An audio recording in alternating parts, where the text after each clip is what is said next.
Bonjour à tous et bienvenue, comme tous les après-midi de cette semaine, sur le plateau de Semences Mag. Aujourd'hui, nous allons aborder une question d'une actualité brûlante. Comment est-ce que la filière semences s'organise pour répondre aux défis agroécologiques ? Pour répondre à cette question, je reçois avec joie Pierre Pagès. Vous êtes le vice-président de SEMAE, qu'on appelait encore GNIS dans un passé très récent, mais ça y est, c'est fini maintenant. On dit SEMAE, c'est la grande interprofession des semences qui tente de s'élargir. Vous êtes aussi le président de la commission bio chez SEMAE. On parlera donc de semences bio. Je reçois aussi Didier Nury. Vous êtes le le directeur général de Top Semences, qui est une entreprise de multiplication de semences, et vous êtes aussi administrateur de l'UFS, l'Union française des semenciers, et aussi de SEMAE, cette interprofession des semences dont nous venons de parler. Alors, tout au long de cette émission, vous pourrez suivre les dessins d'Olivier Samson qui va tenter de résumer en dessin nos débats acharnés. Ils apparaîtront sur votre écran au fil de notre discussion. Mais pour commencer, Pierre Pagès, nous avons besoin de savoir de quoi nous parlons. Qu'est-ce que c'est qu'une transition agroécologique quand on est un semencier du point de vue de la graine ?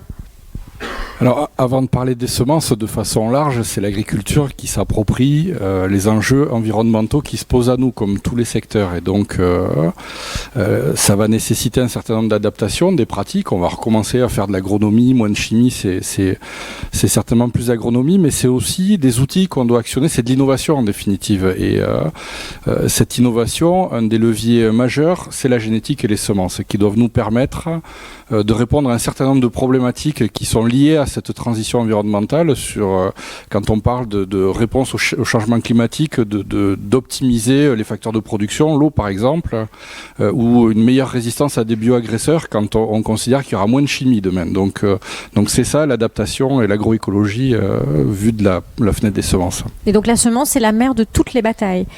La semence, c'est le point de départ de tout, de l'alimentation. C'est le premier maillon de la chaîne. Donc forcément, on a un rôle majeur à jouer dans l'accompagnement de cette transition à travers les outils qui sont les nôtres. La génétique est un outil majeur pour cette adaptation. Alors en préparant cette émission, on s'est rendu compte que cette adaptation des semences aux transitions nécessaires agroécologiques, c'était une question à tiroir. Il y a plusieurs manières de répondre à cette question tout au long du cycle de vie de la semence, Didier Nury. Alors, ça commence dès la sélection variétale. Tout à fait, voilà, il y a plusieurs manières.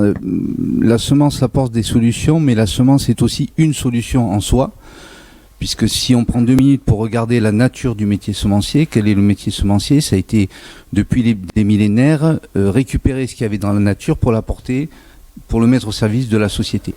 Et donc, ça s'est fait de manière empirique, ça a été fait de manière beaucoup plus technique depuis le début du XXe siècle. Et chaque fois qu'on apporte un gain sur un caractère de rendement, par exemple, ou de résistance à la sécheresse ou à des maladies, chaque fois que sur une parcelle, sur 1 hectare de terre agricole, on arrive petit à petit à apporter 1% par an de gain de rendement, sur le temps long, on s'aperçoit qu'on a pu apporter 20-30% de rendement en plus. Donc ça veut dire quoi ? Ça veut dire que la même quantité de nourriture a demandé 20-30% de moins en consommation de carburant, en consommation d'eau, en consommation de produits phytosanitaires. Et ça, on l'a fait en sélectionnant mieux, en choisissant mieux les caractéristiques des plantes. Tout à fait, en sélectionnant les plantes petit à petit et en les améliorant sur un certain nombre de critères. Tout à fait. Alors ça, c'est le premier étage de la fusée, si j'ose dire, la sélection des variétés. Ça veut dire aussi proposer peut-être des catalogues plus larges et des nouveaux types de variétés, des nouveaux types de plantes qui peuvent se révéler utiles dans les transitions ? Alors dans cette transition, il y a effectivement, on va dire, deux parties. La première partie, c'est la réorientation des critères de sélection des variétés traditionnellement travaillées. Depuis les années 2000, par exemple, on fait des tests sur des maïs plus résistants au stress hydrique. On fait des tests sur des variétés qui ont besoin de moins d'intrants. C'est quelque chose qui a été travaillé depuis plusieurs années. Puis après, il peut y avoir aussi une autre solution, c'est-à-dire de travailler davantage de nouvelles espèces. On parle beaucoup des légumineuses, par exemple, en ce moment. Vous êtes un spécialiste des pois chiches. Exactement, tout à fait. Donc, c'est travailler des nouvelles espèces qui, jusqu'à présent, étaient mineures, mais qui pourront, avec un effort de sélection plus important, apporter quelque chose dans l'avenir et prendre une place plus importante dans cette transition agroécologique. Bon, on a besoin d'un petit exemple quand même. Les légumineuses dont vous venez de parler et leur rôle dans la transition agroécologique, à quoi est-ce que ça sert de cultiver des légumineuses ? Ça, on a besoin de se le figurer. Alors, pour le consommateur, c'est un apport de protéines végétales, voilà, qui peut se substituer. Pour l'agriculteur, c'est un plus dans la rotation, puisque ça permet, en multipliant les rotations, de fixer l'azote dans la terre et de se passer ou de diminuer les apports dans les successions ultérieures. Alors ça, c'est un des aspects de votre métier. Ensuite, il y a la production de semences dans leur aspect de multiplication, c'est-à-dire comment est-ce qu'on les obtient et comment là aussi votre métier a changé au fil du temps et change avec les nouvelles attentes. Alors, il y a eu également une évolution, effectivement, dans la production, dans les techniques de production. Et pour donner un exemple de comment la filière semence s'adapte, si je prends l'exemple de Top Semences, nous avons 4 axes stratégiques de développement. 2 d'entre eux sont destinés justement à préparer l'avenir, les 10, 15, 20 ans qui viennent. Et sur ces 2, un de nos axes, avec du personnel dédié, un territoire dédié, un centre expérimental de 40 hectares, et de travailler davantage les méthodes de production, proposer à nos multiplicateurs des méthodes qui utilisent moins d'eau, qui utilisent moins d'intrants, qui résistent mieux aussi également aux différents parasites. On propose par exemple une méthode qui permet, en ajustant beaucoup mieux l'apport d'irrigation, de diminuer de 10 à 20% l'irrigation des récoltes dans la multiplication. Dans la multiplication. Maintenant, Pierre Pagès, il y a aussi le consommateur semi-final, c'est-à-dire l'agriculteur qui va utiliser les semences qu'on lui propose. Lui aussi fait face à de nouveaux enjeux. Et comment est-ce qu'on peut répondre à ces attentes et aux nouvelles attentes que la société a à son égard ? C'est une adaptation qui est nécessaire dans les pratiques. Je parlais tout à l'heure de moins de chimie, plus d'agronomie, mais c'est aussi des outils que les semences et que la génétique peut nous amener pour optimiser les facteurs de production. Je le disais, Didier parlait de résistance à l'eau, d'optimisation de l'utilisation de l'eau. C'est aussi des résistances à des bioagresseurs que la génétique peut nous amener et qui va compenser une perte, ou une diminution des intrants, des produits phytosanitaires, par exemple. Donc ça, c'est vraiment essentiel pour nous, agriculteurs, de pouvoir bénéficier de ces outils-là pour justement s'adapter et aller vers cette transition que on attend tous en définitive. Donc on a vraiment besoin de cet apport de la génétique. Oui, parce qu'on n'a pas précisé en début d'émission que vous êtes aussi, outre vos fonctions chez SEMAE, vous êtes vous-même agriculteur. Je suis agriculteur dans le sud-ouest, oui.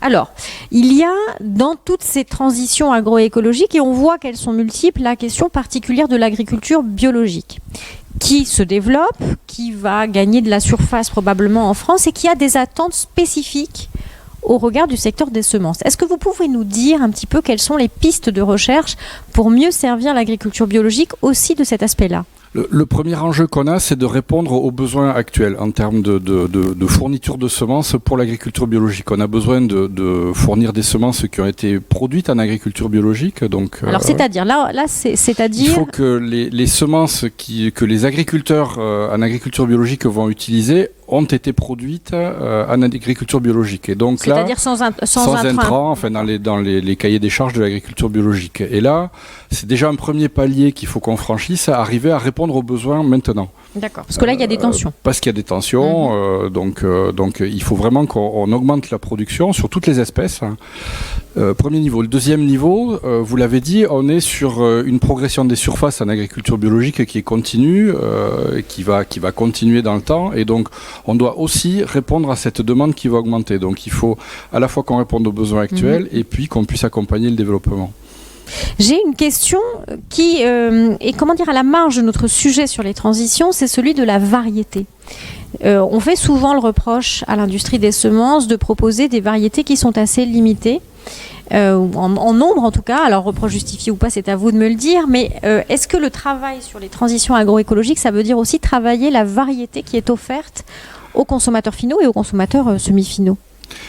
Oui, c'est forcément... La question sera pour vous deux. Hein. C'est forcément travailler la variété, c'est travailler aussi l'utilisation et la combinaison de différentes variétés. On a un exemple en colza, par exemple, sur un insecte qui va manger les fleurs de colza, on a des variétés qui permettent de fixer ces insectes-là.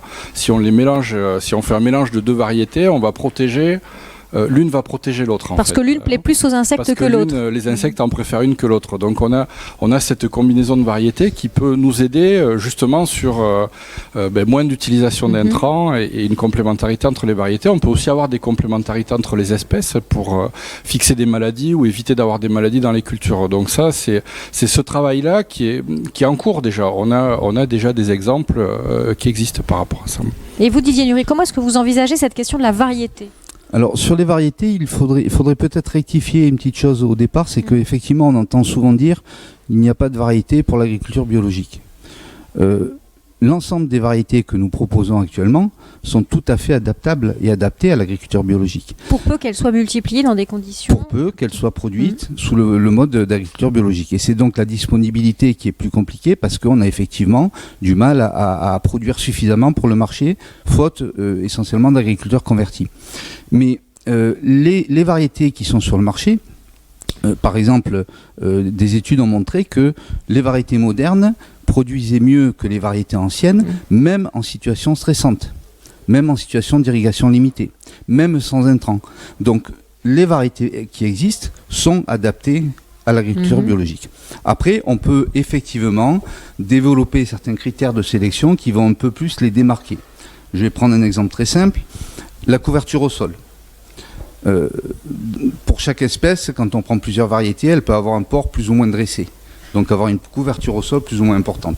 Les variétés qui ont un port étalé vont créer un ombrage et vont créer la concurrence avec les adventices et donc les faire moins proliférer.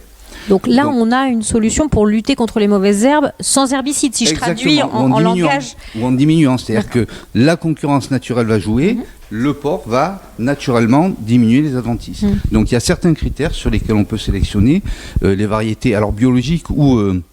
parce que la transition écologique, c'est pas que le bio. Non, c'est un des aspects. Si on prend l'agriculture de conservation des sols, par exemple, sur des espèces comme les lentilles ou les pois chiches, on peut essayer d'avoir des gousses qui sont un peu plus élevées pour faciliter le travail de collecte, de récolte, dans la mesure où il y a des résidus au sol. Donc il y a des critères à la marge qui peuvent être travaillés. Mais n'oublions pas qu'au départ, toutes les variétés modernes peuvent être et sont performantes aussi en agriculture biologique ou simplifiée. Alors, le travail d'élaboration, de sélection des semences est un travail long, est un travail lent. Et les technologies émergentes qui pourraient faciliter ce travail font l'objet de réticences dans la population encore. Comment est-ce qu'on peut réconcilier, selon vous, la nécessité de la transition et de meilleure sélection, peut-être plus rapide pour aller plus vite, et ces réticences sociétales vers ces transitions-là? Comment est-ce qu'on peut concilier ces deux préoccupations?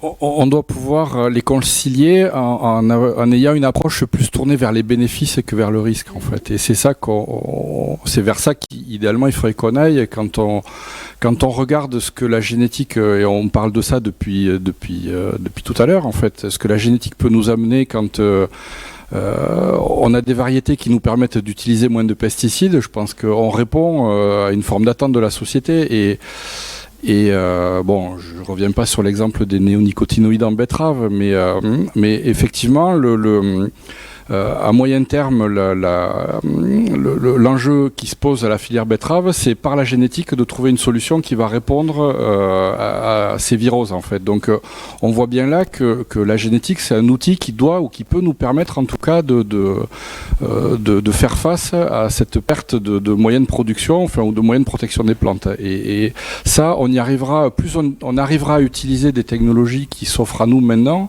plus on ira vite dans ce travail de transfert vers les variétés, vers la résistance variétale. Et ça, est-ce que ça vaut aussi pour l'agriculture biologique ? Les problématiques, elles sont communes quand on parle de résistance à des bioagresseurs ou de meilleure adaptation au milieu. C'est vrai pour tous les types d'agriculture. Moi, une variété en agriculture biologique qui va mieux résister à un agresseur, ça m'intéresse aussi. C'est se donner la capacité de garder, de préserver une capacité de production en utilisant moins d'intrants. Donc c'est gagnant pour tous les modes d'agriculture. Et pour vous, Didier Nury, comment est-ce qu'on articule la préoccupation sociétale et la défiance qu'on ressent tout de même face à la science? Parce qu'on dit génétique, déjà, c'est souvent un mot qui appelle des angoisses. Oui, parce que la plupart de nos concitoyens ne savent pas vraiment qu'est-ce qu'il y a derrière. Après, pour répondre à votre question, moi je dirais que il faudrait que le citoyen mette ses actes en conformité avec le consommateur. Parce que le citoyen a des attentes. Ah oui, ils sont dans le même corps, mais ils ne se parlent pas. Voilà, et que le consommateur dément. Donc c'est ça le souci. Et l'agriculture et le métier de la semence, ils ont une quadrature du cercle à résoudre entre un citoyen qui veut quelque chose et un consommateur qui en veut une autre. Ça, c'est pas simple. Il y a une question pour terminer cette émission que j'aimerais vous poser à l'un et à l'autre. À quoi ressembleront les semences du futur? Pierre Pagès, qu'est-ce que c'est le futur de l'industrie semencière et le futur des semences? Le futur des semences, on a déjà une diversité qui est extrêmement grande et c'est tout l'enjeu de l'orientation de CMAE versus le GNIS qu'on a connu pendant les 60 années qui viennent de se passer. C'est d'avoir une vision la plus large possible des semences dans toute leur diversité. Il n'y a pas un modèle, il y a des modèles de production, de création variétale, de production et d'adaptation des semences à leur milieu. Et je crois qu'il faut qu'on se donne la capacité de pousser le plus loin possible cette diversité. C'est ça qui nous permettra de répondre aux enjeux. Encore une fois, c'est l'adaptation qui va nous permettre d'exister demain et l'adaptation et l'innovation. Et il ne faut pas qu'on se ferme les portes de l'innovation, mais tout en gardant une vision la plus diverse possible du métier.